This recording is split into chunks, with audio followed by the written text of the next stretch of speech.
Ninguém sabe como o mundo vai ser daqui a 50 anos. Só sabemos de uma coisa. Será totalmente diferente do que é hoje.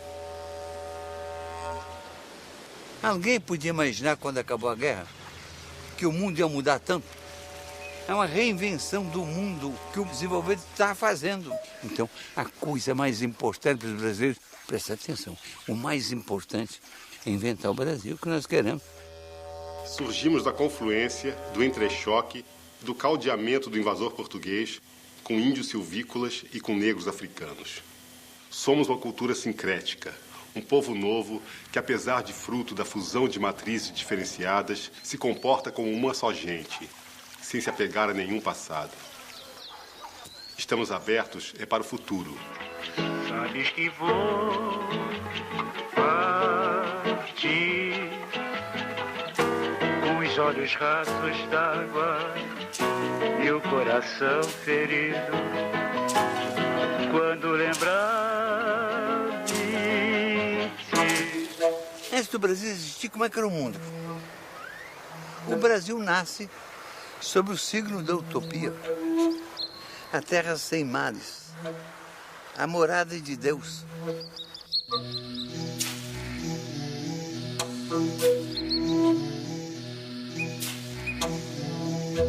Há 1000 anos atrás, de lá pelo ano 1000, tem cartas que falam de uma ilha Brasil. Isso significa que o nome Brasil não vem do pau-brasil, não. Isso aqui era a Ilha Brasil, que alguns navegantes sabiam. Mas um dia, os portugueses precisaram fazer uma descoberta oficial, mandando até um escrivão do cartório declarar no cartório que foi descoberto. Isso foi em 1500. Mas ele preexistia há muito, fisicamente, biotericamente, biologicamente e humanamente, com humanidade indígena. Humanidade diferente. De uma gente que agradeceu a Deus o mundo ser tão bonito, que existia para viver a vida, para gozar a vida. A finalidade da vida era viver.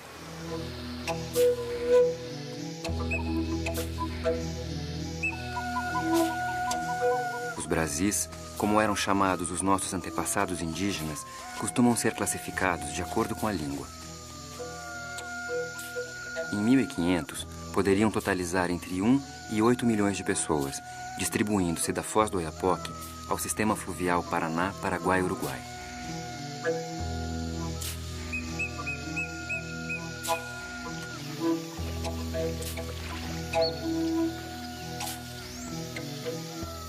Num certo momento, depois dos primeiros povoadores, que eram de várias procedências, de várias línguas, vêm os tupis-guaranis. Eles devem ter vindo do oeste ou noroeste da Amazônia, desceram até a depressão do Pantanal e um dia atravessaram o Planalto brasileiro, chegando aos litorais. E a partir do litoral, um braço foi para o norte, outro braço foi para o sul. Os tupis eram muito mais aguerridos, muito mais diversificados na sua cultura. Eles expulsaram os homens do Sambaqui, ou escravizaram, ninguém sabe. E, curiosamente, nessa diáspora fantástica da marcha dos tupis, eles foram até a Amazônia. E foi exatamente esse quadro, deixado pelos tupis, é que os portugueses um dia vieram encontrar.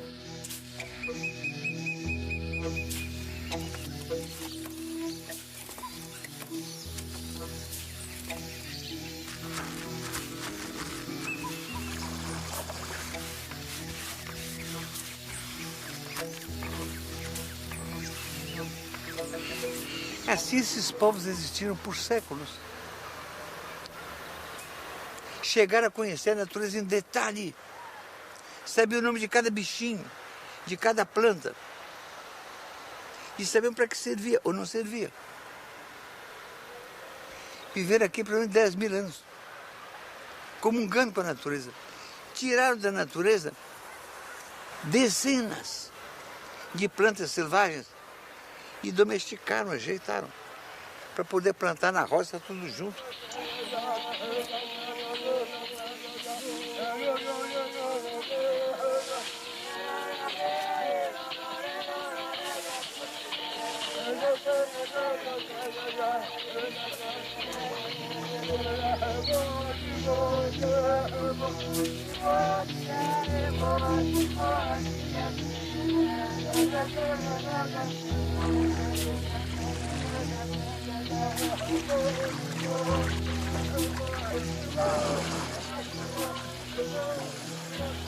Não era, obviamente, uma nação, mas tão só uma miríade de povos tribais. Viviam em aldeias, cada uma unidade social distinta, autossuficiente. Um índio, na força da sua cultura, ele se basta a si mesmo, ele é autossuficiente, ele sabe fazer tudo o que ele vai precisar ao longo de sua vida. Sabe fazer a sua casa, sabe fazer a sua roça, plantar e colher, sabe fazer os seus instrumentos de trabalho, seu arco, sua flecha, sua canoa, sabe fazer esteira, sabe fazer rede e sabe identificar as espécies do seu ambiente que servem como alimento ou como medicamento.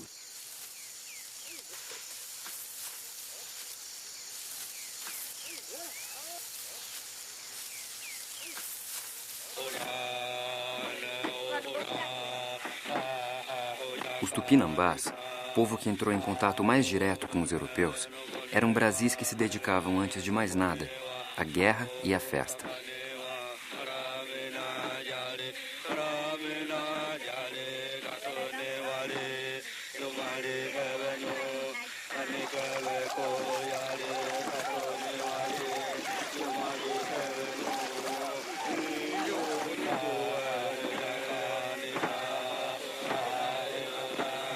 A função social da guerra entre os tupis era uma função em face do seu caminhamento ao longo de grandes espaços. E em toda parte os tupis guaranis deixaram nomes para os acidentes, para as faces das escarpas, para os rios, para as regiões. Então o colonizador encontrou um país que já tinha referências deixadas pelos povos tupis.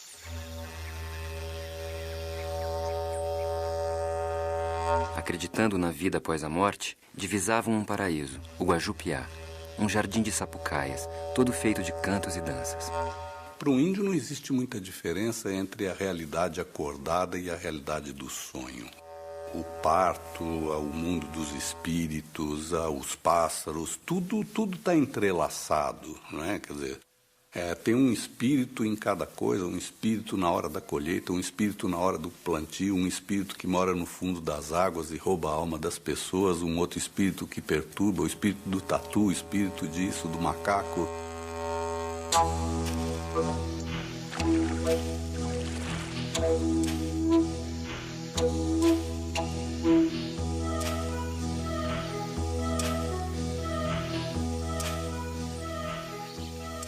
A aldeia Tupinambá era composta por 4 a 8 malocas, medindo às vezes mais de 100 metros de comprimento.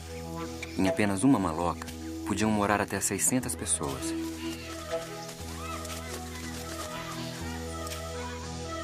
Parece a casa um labirinto.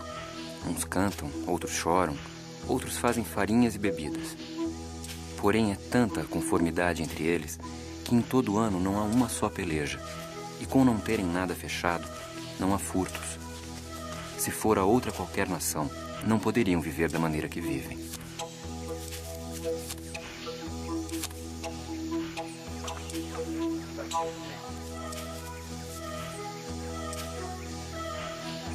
A aprendizagem da convivência e da sobrevivência era feita a partir do modelo dos mais velhos, e no fazer e no refazer.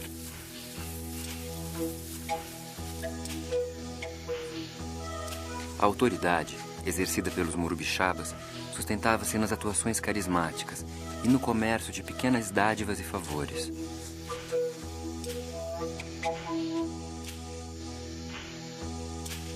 A liberdade sexual era grande.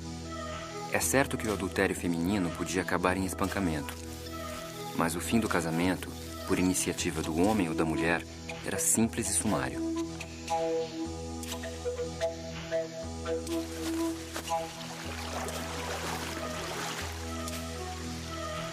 A homossexualidade era comum, sem a preocupação de se fazer dela um segredo. A divisão de tarefas entre homens e mulheres era nítida e marcada desde a primeira infância. O menino tem que ser formado para ser um índio, um caçador, um guerreiro. A menina para outras tarefas. Então isso já começa simbolicamente. Se o filho é homem, o orgulho do pai é colocar na beira da rede do filho um arco e flecha em miniatura, para mostrar que ele vai ser um guerreiro, um caçador. Para a menina, põe uma tanguinha, pequenininha, bonitinha, é para induzir a menina a ser uma tecelã, uma mulher trabalhadora.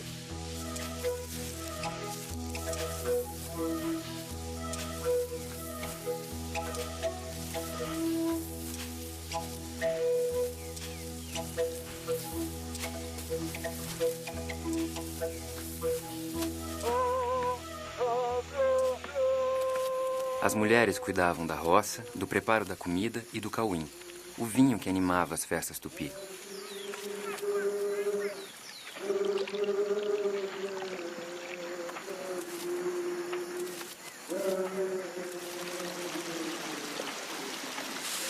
Eram da alçada masculina a fabricação de arcos, flechas, bordunas e canoas.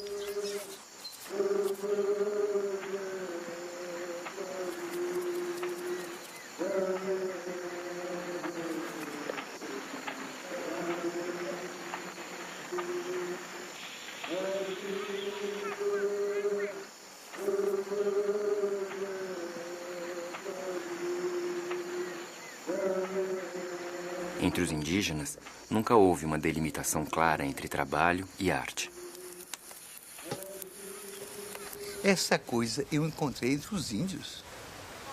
Os índios também, cada coisa que eles fazem, eles querem que ela seja perfeita, porque cada coisa os retrata. É vontade de beleza.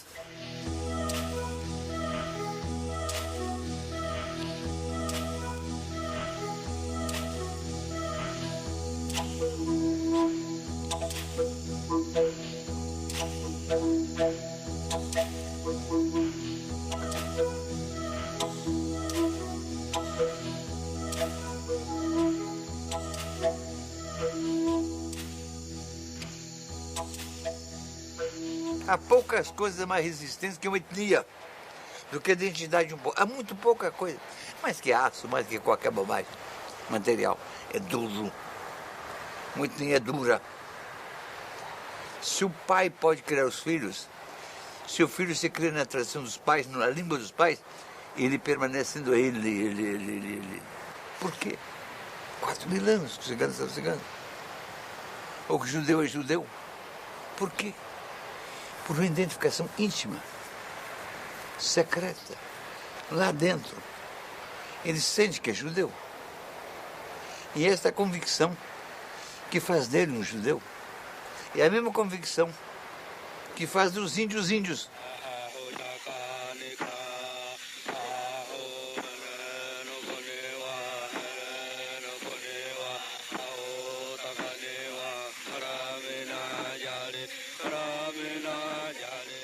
A poesia, a música, a dança e o vinho permeavam toda a vida social dos Tupinambá.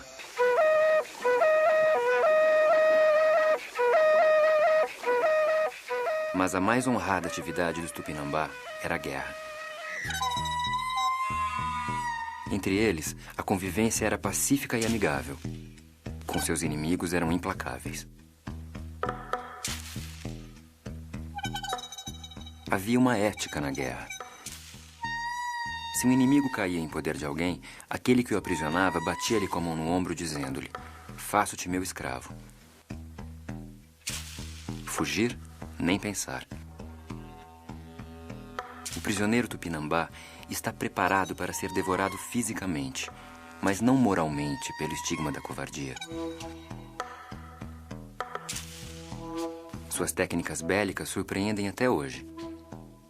A habilidade do guerreiro permitia flechar o olho de um pássaro em pleno voo. Havia uma estética na guerra. Gastavam, às vezes, todo um dia exibindo seus inimigos e os insultando, para mais tarde caírem num corpo a corpo feroz.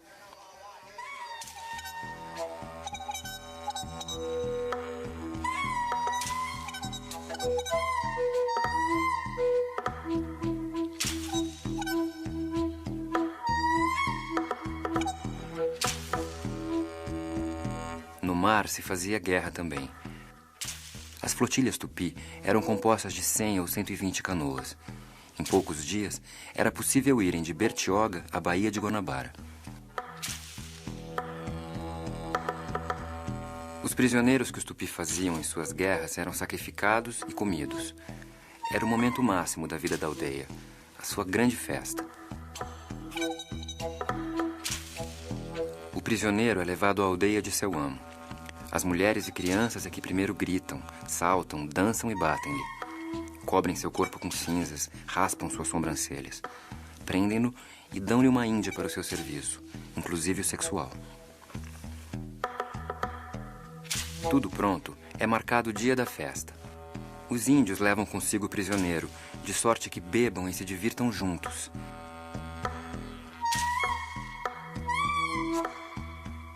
No dia seguinte, antes do amanhecer, já estão todos de pé, cantando e dançando em volta da Ibirapema, o tacape executor. O prisioneiro está com a mussurana, uma grossa corda, amarrada em volta de todo o corpo. A seguir, toma o tacape aquele que vai executar a vítima e diz: quero matar-te, pois tua gente também matou e comeu muitos dos meus amigos.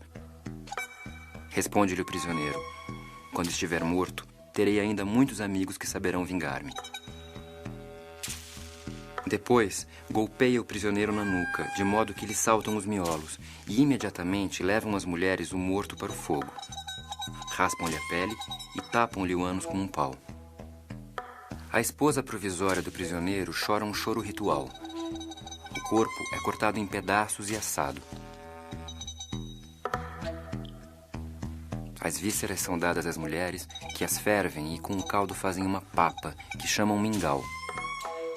Quando toda a carne é repartida, voltam para casa, levando cada um o seu quinhão. O matador se recolhe em sua rede, durante dias. Sem participar do banquete, vai ele digerir o ato da morte. As coisas do mundo retomam os seus lugares. Fui estudar os índios urubus capó. Esses meus índios, de que eu tenho infinitas saudades, chamam-se a si mesmo Caapor. Caá é mata e Por é morador. Eles se definem como povos da floresta. Eles são os índios mais parecidos com os Tupinambá da costa brasileira. Eu queria estudar, queria saber como era o povo de que nós herdamos a forma de sobreviver nos trópicos. Isso tudo pode ser reconstituído pelos documentos do século XVI, mas é muito melhor ir vendo. Eles estão vivos e eu fui lá estudar isso.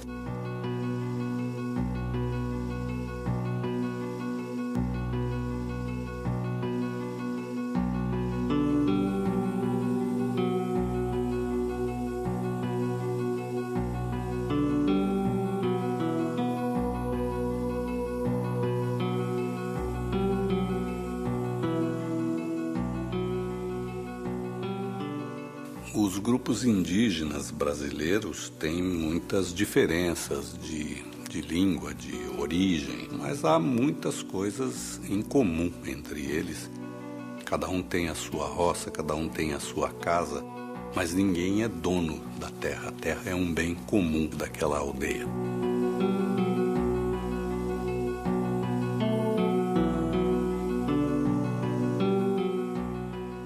Num grupo indígena, o que um sabe, todos podem saber. Ninguém se apropria da informação para transformá-la em poder político ou econômico para dominar outras pessoas, para ganhar dinheiro.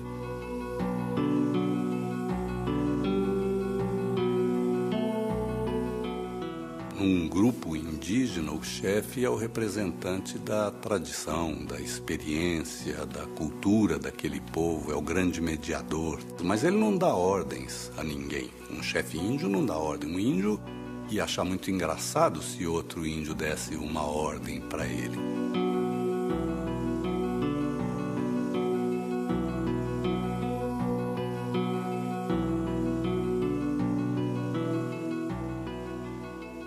Fomos para dentro das aldeias e vivemos lá meses. Esses índios tinham muito carinho comigo e eu muito carinho com eles. Chegamos a ter uma grande intimidade. Um informante muito importante era Campocu. Esse é o homem mais sábio que eu conheci na vida. Ele me ditou uma genealogia dele de 1.100 nomes. Qual é o nobre que é capaz de ditar espontaneamente 1.100 parentes? Para esses índios é muito importante a herança. E por isso é que eles guardam dessa forma extraordinária a sua genealogia. Ao final, numa noite, na casa de Anancampucu, encaminhei o assunto para a antropofagia ritual. Queria confirmar com ele a descrição dos antigos ritos antropofágicos. Não fiz pergunta alguma. Simplesmente tomei uma corda, disse que era o Tupinambá e contei que havia anos os Tupinambá da costa costumavam matar gente de outras tribos para aprisionar e comer. Enorme era a sua emoção. Por fim, não suportou e disse: "Você é meu irmão, o seu avô é meu avô." Anancampucu começou então a contar que seus antepassados também caçavam gente de outras tribos para comer. Esses meus caapó são Tupinambá tardios. Tupinambá de 500 anos depois, mudados radicalmente no tempo.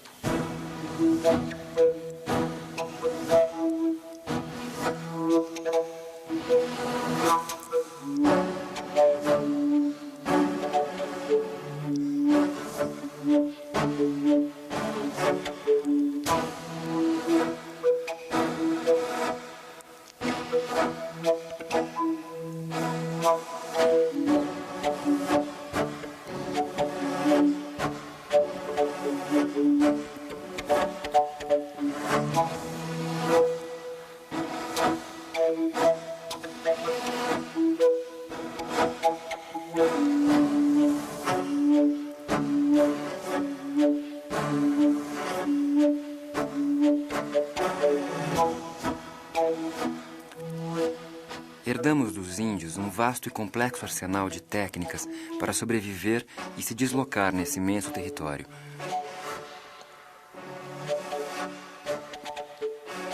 Herdamos centenas de frutos, árvores, ervas, seu trato e seu uso. Herdamos o hábito do banho diário. Mas a herança nobre e profunda que os índios nos legaram é o testemunho de que é possível um povo viver magnificamente integrado à natureza, numa trama secreta de coexistência pacífica e amistosa. Um índio, desde que nasce, ele aprende a se relacionar com tudo de formas bonitas. Tudo tem rituais. Quer dizer, o índio festeja o plantio, o índio festeja a colheita, festeja o nascimento e não festeja, mas ele cultua a morte. O índio se enfeita muito, o índio canta muito, o índio dança muito, o índio brinca muito, o índio ri muito. Eu acho que é muito difícil para a nossa cultura suportar tanta beleza. Então, esse mundo que estava aqui quieto, entregue assim, num feio dia, chega o tabelião para dizer: descobri, está aqui.